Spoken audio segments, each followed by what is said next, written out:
Welcome to Take It from the Iron Woman. My name is Susanne Müller, your host and the Iron Woman. This podcast is about empowering yourself and others to make real changes in the world.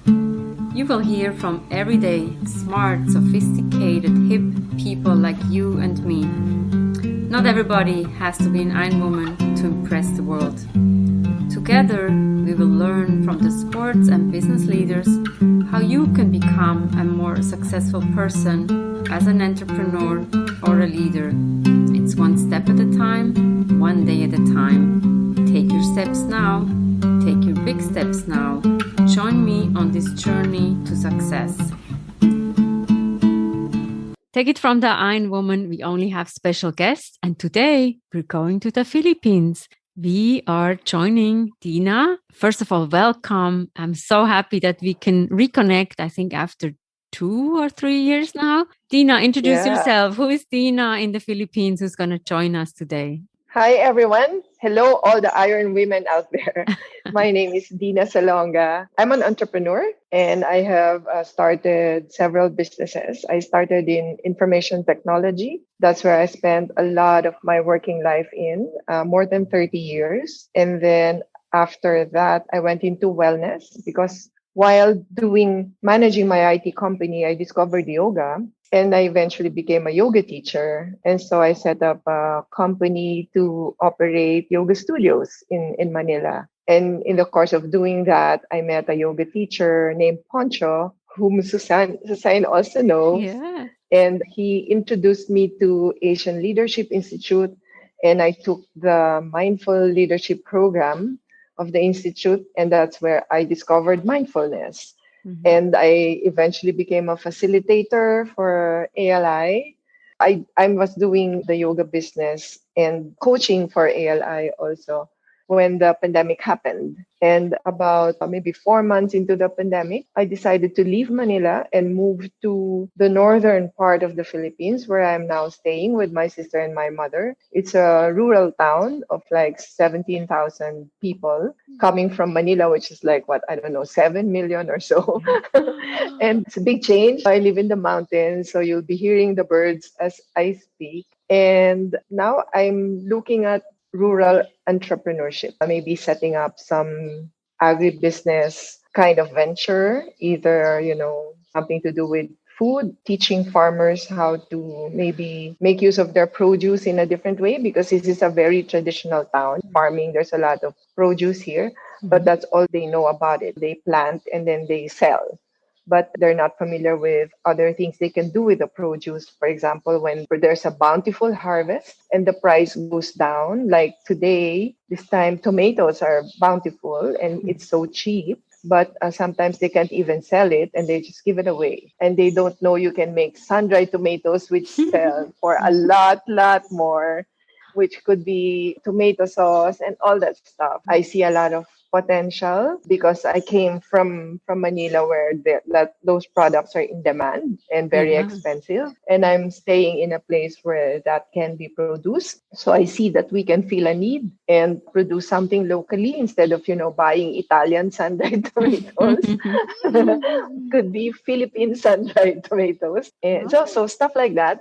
Yeah. And then at the same time, I'm also pursuing my own spiritual growth, because I live in an ashram. So I get a lot of training, workshops, retreats. And currently I'm doing a certification course on energy healing for sleep and burnout. So that pretty much sums up where I am at the moment. I hope that wasn't too long to say. No, this seems like you're a very busy person. Do you think 24 hours is enough for you? Do you sleep, since you're getting a new certification in sleep? I do. The amazing thing I found out with this course is that the more you heal, the more energized you become. Mm-hmm. Because when you are doing the healing process, you are activating your energy centers to channel the energy to the client. In the process, you're also energizing yourself. And amazingly, the way it is taught here, the method is you don't really get depleted. Unlike maybe other protocols where you feel tired after, this one is you feel energized because of the way you are harnessing the energy, and you're just really a channel. You're not really using while you're using it. It's just flowing through you. It's good. Ooh, I want to hear more of this. This is so interesting.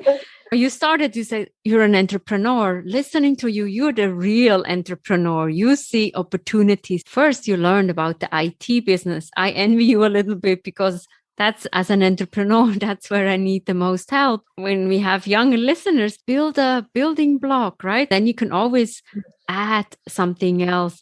And I'm wondering, how did you find your way into yoga when you were an entrepreneur in IT? This seems like such a fast-paced industry. Maybe you work a lot, then your back hurts, or how did that happen? Well, it's really, I would say, a serendipity. A yoga studio opened directly below my office. Okay. At the time, I was going to the gym. I've always had exercise as part of my routine because I love eating. At that point in time, I wasn't really very healthy. I was smoking, I was drinking, and not my food intake was not the healthiest. I just eat whatever I could get. And then a studio opened below my office, and my friend said, "Let's try it." It was hot yoga, Bikram yoga. Let's try it. Okay. And then I got hooked in the practice. And then I gave up my gym and just did yoga like almost every day, almost every day. And then I just found myself talking more about it, more than my IT products. So I would go to a client call and the client would say, "Oh, you look different. You look so peaceful," and stuff like that. Your aura has changed. And then I'll start to talk about yoga, and then I'll end up talking more about yoga than my IT company. So I said, okay, this is something else. So, and then I decided, okay, and then I found myself giving feedback or comments or tips to my classmates. Like if there are first timers, I will give them tips on how to do certain poses, how to help yourself in class or take care of yourself after. I said, I think I want to become a teacher, a yoga teacher. And then I said, okay, I'll take a course, a hot yoga teacher training course, but I don't want to teach for another studio. I might as well set up my own. The entrepreneur comes in again, right? For me, it's really a story of like, what do I like to do and finding an opportunity.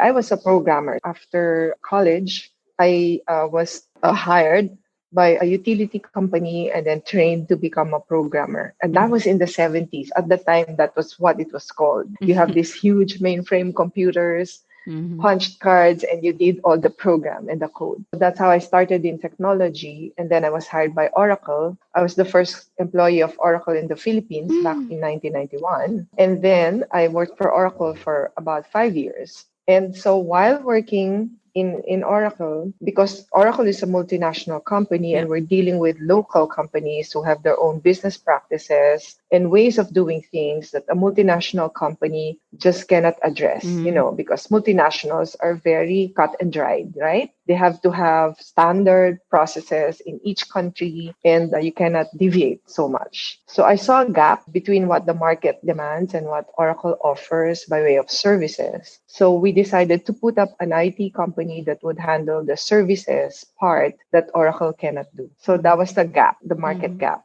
And because we knew most of the customers at the time, because we were part of the startup phase, right? Then they were also the ones demanding for services. We had our first batch of clients. And that started, so we did training and we did consulting. So systems development, applications development, but we were still selling Oracle. We became an Oracle reseller. And then we put our services on top of it. I think, that was for me, the passion then, right? And then it became yoga. Then yoga became a business. And then I discovered mindfulness and then I became a coach. That also gives me some revenue stream. While that is not a business in and of itself, it also gives me some money. And then at some point, I also discovered essential oils because I remember you gave me some, right? I came with a jet lag and you gave me I think it was peppermint. Yeah, I remember that. Yeah, it smelled so nice. Yeah. What brought it on was because, remember, I was not healthy, right? Smoking, drinking, etc. But yoga helped me to shift to a more healthy lifestyle. Mm-hmm. My body I just stopped smoking, stopped drinking. I shifted to plant-based diet, and then the oils became the piece of the puzzle because then I had to shift to natural personal care and home care products. Thank you so much, Dinah. Fabulous talk. How cool was that to talk to Dinah, living in an ashram in the Philippines? What are you taking away? Fulfill your dreams, do what you like, be the entrepreneur, follow in Dinah's footsteps. Take it from the Iron Woman. We have episodes every Monday, every Wednesday. Don't miss out. Follow us on your preferred platform. And Take It From the Iron Woman is also a book. You can learn about my journey from Switzerland to New York to Kilimanjaro and many more adventures. Chime in, learn something, do something for yourself.